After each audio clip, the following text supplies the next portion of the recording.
نحمده ونصلي على رسوله الكريم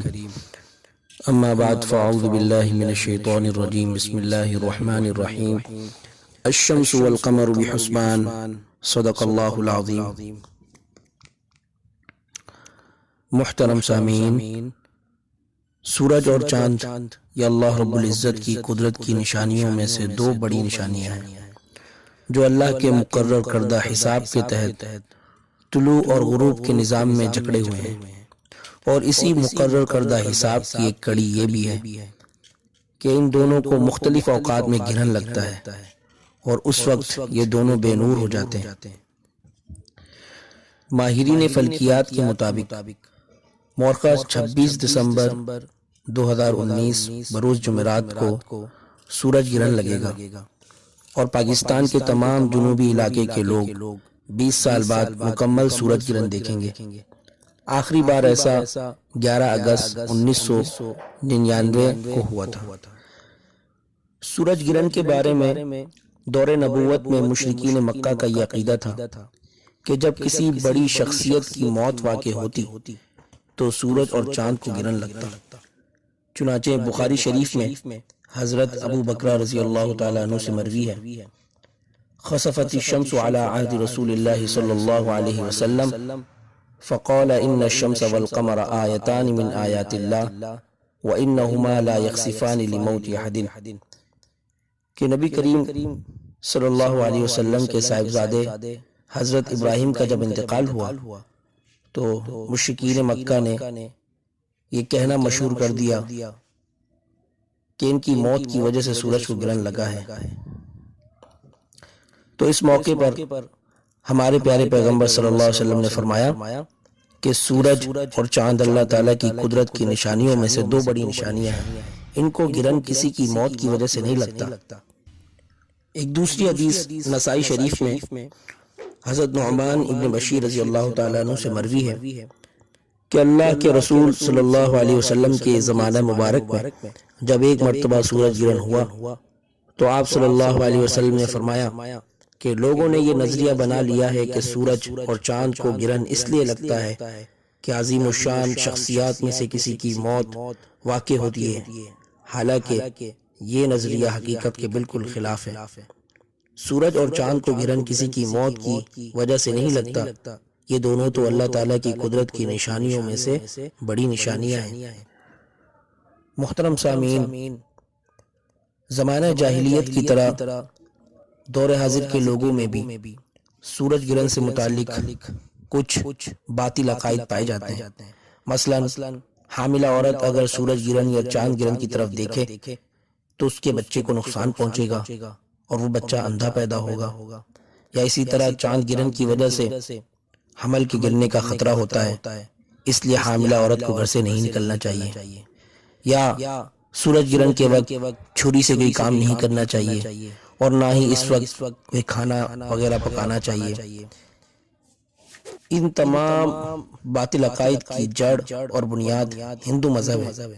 جس کے ذریعے بر صغیر کے مسلمانوں میں یہ تمام عقائد آ گئے۔ حالانکہ دنیا کے باقی علاقوں میں بھی سورج چاند گرہن سے متعلق مختلف عقائد موجود ہیں، مگر چونکہ پاکستان، بھارت اور بنگلہ دیش اور گرد و نواح کے علاقوں کے لوگوں کا ماضی میں زیادہ وقت بر صغیر میں موجود ہندوؤں کے ساتھ گزرا ہے، تو اسی وجہ سے عام جاہل مسلمانوں نے ہندوؤں سے اس طرح کے باطل عقائد کو اپنے عقائد کا حصہ بنا لیا۔ ہندوؤں کے عقیدے کے مطابق جب گرہن کا عمل ہوتا ہے تو اس وقت ان کے مذہب نے انہیں کچھ کاموں کے کرنے سے روک دیا ہے اور کچھ کام کے کرنے کا حکم دیا ہے، لیکن دین اسلام ان سارے باطل عقائد کی تردید کرتا ہے اور مسلمانوں کو سورج گرہن اور چاند گرہن کے وقت مجموعی طور پر نماز، دعا، ذکر اللہ، استغفار اور صدقہ خیرات کرنے کا حکم دیتا ہے۔ چنانچہ صحیح بخاری میں اس موقع پر نبی کریم صلی اللہ علیہ وسلم کی امت کو دی جانے والی تعلیم یوں منقول ہے: سمعت ابا مسعود رضی اللہ عنہ یقول قال النبی صلی اللہ علیہ وسلم ان الشمس والقمر لا ينكسفان لموت احد من الناس ولكنهما آیتان من آیات اللہ فإذا رأيتموها فقوموا فصلوا۔ نبی کریم صلی اللہ علیہ وسلم سے منقول ہے کہ سورج اور چاند کو کسی کے بننے سے گرہن نہیں لگتا، یہ تو قدرت خداوندی کی دو نشانیاں ہیں، جب انہیں گرہن ہوتے دیکھو تو نماز پڑھو۔ صحیح مسلم شریف میں حدیث کے الفاظ یوں ہیں فَإِذَا رَأَيْتُمُوهَا فَكَبِّرُوا وَادْعُوا اللَّهَ وَصَلُّوا وَتَصَدَّقُوا، یعنی جب تم سورج گرہن دیکھو تو اللہ کی بڑائی بیان کرو، اللہ تعالیٰ سے دعا مانگو، نماز پڑھو اور صدقہ کرو۔ محترم دوستو، مذکورہ حدیث میں جس نماز کا حکم دیا گیا ہے فقہی اصطلاح میں اسے صلاۃ الکسوف کہتے ہیں، یعنی سورج گرہن کی نماز۔ بہت سے لوگ صلاۃ الکسوف کے بارے میں سوال کرتے ہیں، تو اس کے بارے میں موٹے موٹے مسائل جان لیجئے کہ صلاۃ الکسوف کا وقت سورج گرہن لگنے کی ابتدا سے گرہن کے ختم ہونے تک رہتا ہے۔ البتہ مکروہ اوقات میں نماز نہیں پڑھی جائے گی۔ ان مکروہ اوقات میں نماز کے علاوہ دعا، استغفار، ذکر، اذکار وغیرہ کرتے رہنا چاہیے۔ صلاۃ الکسوف کے لیے اذان اور اقامت نہیں ہے، صلاۃ الکسوف میں خطبہ نہیں ہوتا۔ صلاۃ الکسوف کی 2 رکعتیں ہیں عام نوافل کی طرح، اور صلاۃ الکسوف باجماعت ادا کی جائے، اگرچہ انفراداً بھی اس کی گنجائش ہے۔ صلاۃ الکسوف سری نماز ہے، لیکن جہر کی بھی گنجائش موجود ہے۔ صلاۃ الکسوف عام نمازوں کی طرح اس میں ایک رکوع ہے، ہاں قرات اور رکوع و سجود طویل ہونے چاہیے۔ بعض احادیث میں ایک رکوع سے زائد کا تذکرہ ملتا ہے، 2 رکوع، 3 رکوع، 5 رکوع،